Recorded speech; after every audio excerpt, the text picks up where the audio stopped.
ጸጉራችሁ ልብ ብላችሁ አይታችሁት እያደገ ነው፣ ግን ለምን ጤነኛ አይመስልም ብላችሁ የምታውቁት ስንቶቻችሁ ናችሁ? ርዝመት የለው፣ አያብረቀርቅ፣ ብዛት የለው፣ ዝም ብሎ የደረቀና የደበዘዘ የዛለ ጸጉር። ሰላም ጤና ይስጥልኝ ውድ ቤተሰቦቼ፣ እኔ ለረጅም ጊዜ እንደዚህ ነበርኩ። ጸጉሬ እንዳያድግ ያላደረኩት ነገር አልነበረም። ቅባቶችን፣ ማስኮችን፣ ሄርባል ቲዎች፣ የተለያዩ ቻሌንጆችን ሁላ፣ ግን ጸጉሬ አሁንም ያን ያህል እንደፈለኩትና እንደለፋውበት ጤነኛ አልነበረም። በኋላ ግን አንድ ትልቅ እውነት ተረድቻለሁ። ጸጉራችን ሁልጊዜም ያድጋል፣ ግን ጤነኛ ላይመስል ይችላል ማለት ነው። ስለዚህ ዛሬ በዚህ ቪዲዮ ትኩረቴ ከርዝመትን ከማግኘታችን በፊት ዋነኛ ትኩረታችን ጤንነቱን፣ ልስላሴውን እና ደግሞ ብዛቱን ከስር እየበዛ እንዲመጣ እንዲቀየር የረዳኝን ውህድ ማስክ እንደተለመደው ይዤላችሁ መጥቻለሁ። አብራችሁ ቆዩ። ቆንጆ ጸጉር ሁላ ከዘር ብቻ ይመስለኝ ነበረ። ይህ ደግሞ እስካሁን የሰራው ትልቁ ስህተቴ ነው። ውብ ጸጉር በእድል የሚገኝ ነገር አይደለም። ይልቁኑ በትክክለኛው እንክብካቤ፣ ጥሩ የሆነ ማስክ ወይም ውህድ ትሪትመንቶችን፣ ጸጉራችን የሚፈልገውን ነገር በውል በመረዳት ምን ይወዳል ምን ይጠላል የሚለውን ማለት ነው። አዎ በእርግጥ ተፈጥሮ ዘር የጸጉራችን አይነት ሊወስነው ይችላል አይደለ? ሁሌም 4A 4B 4C እንላለን። ነገር ግን ትክክለኛውን እንክብካቤ ለሚገባው እንደ ጸጉሩ ባህሪ የምንሰጠው ከሆነ ጸጉራችን ሙሉ በሙሉ ሊቀየርልን ይችላል።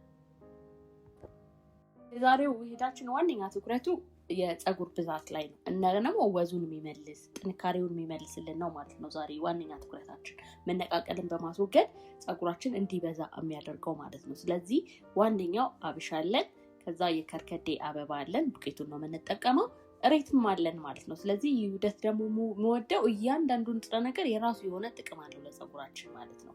አብሽ ያው ጸጉራችንን የማለስለስ የማግራት ባህሪ ስሊፕ ይሰጠዋል ማለት ነው። ጸጉራችን በቀላሉ እንዲታዘዝልን ይረዳዋል። መነቃቀልን በመቀነስ የጸጉር ብዛት ይጨምርልናል ማለት ነው። ጸጉራችን በጣም በሚረግፍ በሚነቃቀል አቅም በሚያጣ ሰዓት ትዝ ሊለን ከሚገቡ የእጽዋት ዘሮች አንዱ አብሽ ነው ማለት ነው። ከዛ ደግሞ ቀጥሎ ከርከዴ አለ። የከርከዴ አበባ በጣም የምወደው ብዙ ጥቅሞች እንዳሉ ሆነው ጸጉራችን ወዝ በሚያጣበት ሰዓት ማለት ነው። በቃ ታጥባችሁም ተሰርታችሁም ተቀብታችሁም ሁልጊዜ አመዳም እየሆነ የሚያስቸግራችሁ ከሆነ ትዝ ሊላችሁ የሚገባው የከርከዴ አበባ ነው። የከርከዴን አበባ በተለያዩ መንገድ በእጽዋት ውህድ ውሃ አድርገን ሰርተነዋል። ከተለያየ አይነት ማስክ ጋር አድርገነዋል አይደለ? ስለዚህ ሁሌም ጸጉራችሁ ወዝ በሚያስፈልገው ሰዓት ልታስታውሱት የሚገባ የአበባ አይነት ነው ማለት ነው፣ ከርከዴ ማለት ነው። እሬት ያው ሁሌም ሃይድሬሽን ነው አይደለ? ጸጉራችን በሚደርቅ ሰዓት፣ አልታዘዝ በሚል ሰዓት፣ ፕሮቲን በዝቶበት ወይም ደግሞ ተደጋጋሚ ማስክ አድርጋችሁ አልታዘዝ በሚላችሁ ሰዓት ሁልጊዜም እሬት በቃ የእናንተ ወዳጅ ሊሆን ይገባል ማለት ነው። ከዛ ጸጉራችሁ እንዳይደርቅ እንደገና መልሶ ህይወት እንዲዘራበት የሚያደርግ እና ከፍተኛ የሆነ እርጥበት የሚሰጥላችሁ እሬት ነው ማለት ነው። ስለዚህ ዛሬ ዝም ብሎ ማስክ አይደለም፣ ሁልጊዜም እንደማወራችሁ ዝም ብሎ ማስክ መቀባት መደባለቅ ሳይሆን ሁሉንም በቁም ነገርና በሰዓቱ ነው የምንጠቀመው ብያቸዋለሁ። ስለዚህ ጸጉራችን ከውስጥ ታድሶ ጤነኛ ሆኖ እንዲወጣ እንዲረዱልን ማለት ነው። ስለዚህ እንዴት እንደምናዘጋጀው ደግሞ እንግባ። 3 የሾርባ ማንኪያ አብሽ ያስፈልገናል። እንደ ጸጉራችሁ ብዛትና ቁመት ይሄ ሊወሰን ይችላል። 4 ማድረግ ትችላላችሁ፣ 1 ማድረግ ትችላላችሁ፣ 2 ማድረግ ትችላላችሁ። ብቻ እንደ ብዛቱ እንደ ጸጉራችሁ ማለት ነው። ከዛ ግን የከርከዴ ዱቄቱን 1 ማንኪያ ይበቃችኋል ማለት ነው።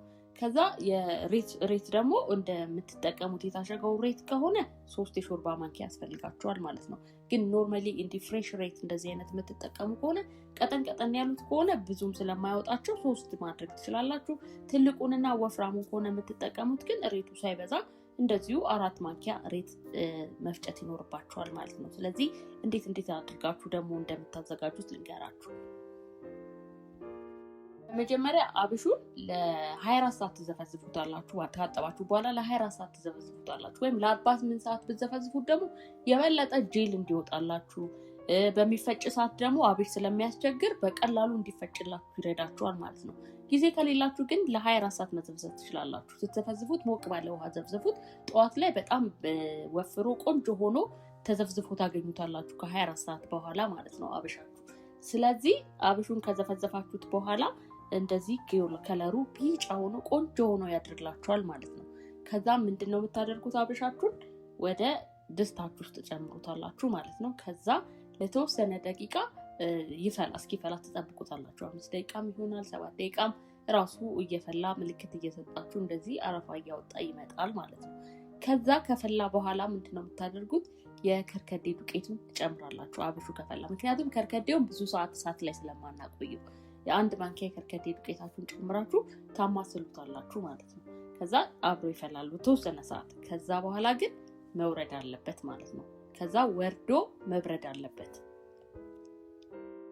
ከዛ ያፈላነው እስኪበርድልን ደግሞ እሬታችንን እናዘጋጃለን ማለት ነው። እሬት እንዴት እንደምናዘጋጅ ብዙ ጊዜ አውርተናል። አይታችሁ እንደሆነ ይሄ ቢጫው ነገር የግድ ተቆርጦ መውጣት አለበት።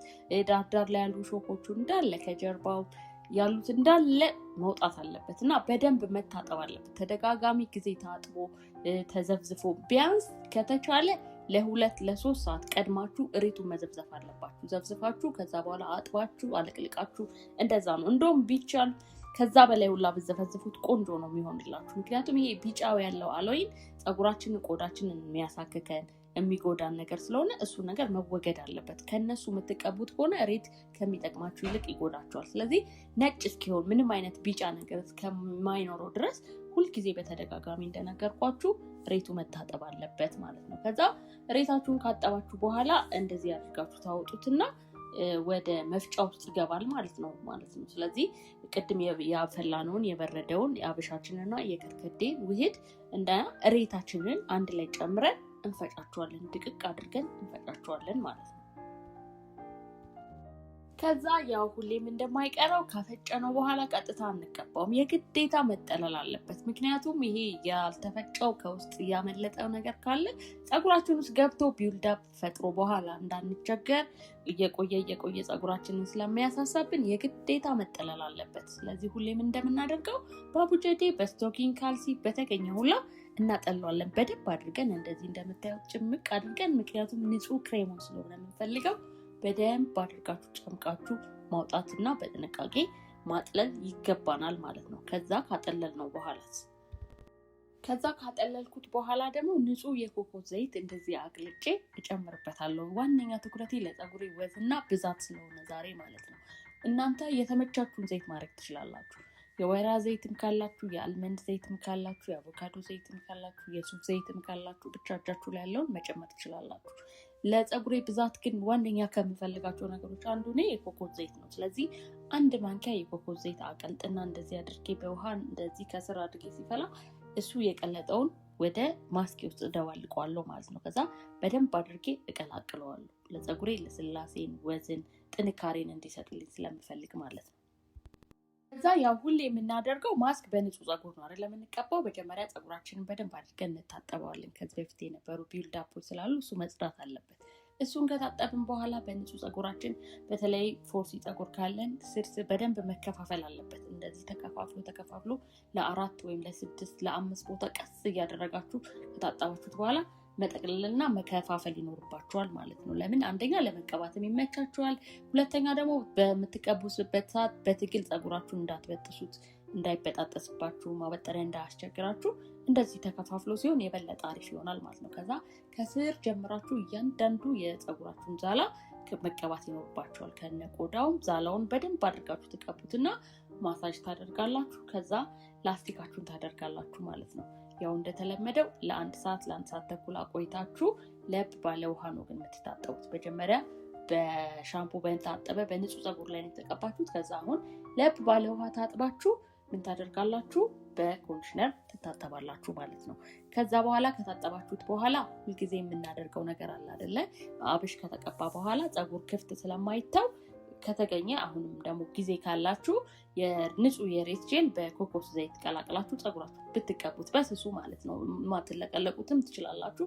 እንደዛ ብታደርጉለት ደግሞ የበለጠ አሪፍ ይሆናል፣ ደስ ይለዋል። የሰጣችሁትን ለስላሴ ወዙን ጥንካሬውን እንዳያጣ ያደርግላችኋል ማለት ነው። ዝም ብላችሁ ክፍት አድርጋችሁ ከምትተውት ማለት ነው። በተለይ ደግሞ በተፈጥሮ ፀጉራችሁ የምትሆኑ ልጆች፣ ሹሩባ የምትሰሩ ልጆች ማለት ነው።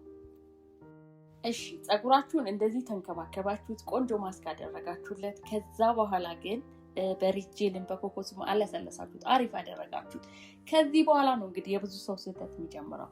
ግን እናንተ ምንድን ነው የምታደርጉት? ይህንን ማወቅ አለብኝ። ምክንያቱም ፀጉራችሁን ለስላሴውን ይዞ ሳምንት እንዲቆይ ውህድ ውሃ ግዴታ ያስፈልገዋል። እንደምናደርገው አይደለም። ግን ይህንን ውህድ ውሃ የምንሰራው እናንተ የምትጠቀሙትን ስታይል ማወቅ አለብኝ። ስለዚህ ከታች ኮሜንት አድርጉልኝ። በተፈጥሮ ፀጉራችሁ በሹሩባ ነው ወይ በብዛት የምታወሩት ወይ ስፓይስ ስራ ታረጋላችሁ? የሙቀት ጉዳት አለበት ወይ? ዊክ ትጠቀማላችሁ ወይ? ኬሚካል ዳሜጅ አለው ወይ? ለየት ያለ ውሃ ስለሚያስፈልጋችሁ ምክንያቱም ሳምንቱ ሙሉ እና ፀጉራችሁን ደግሞ ፕሮቴክቲቭ ስታይል እየተጠቀማችሁ ከሆነ በጣም አሪፍ ነው። በአውቅ እንዴት ያደረጋችሁት እንዳለ ብትነግሩኝ ኮሜንት ላይ የበለጠ ለማዘጋጅላችሁ ነገር ለእኔ ይረዳኛል ማለት ነው። ቪዲዮውን ከወደዳችሁት ላይክ፣ ኮሜንት፣ ሼር ማድረግ ደግሞ አትርሱ። ለዛሬ የነበረን ይህንን ይመስላል።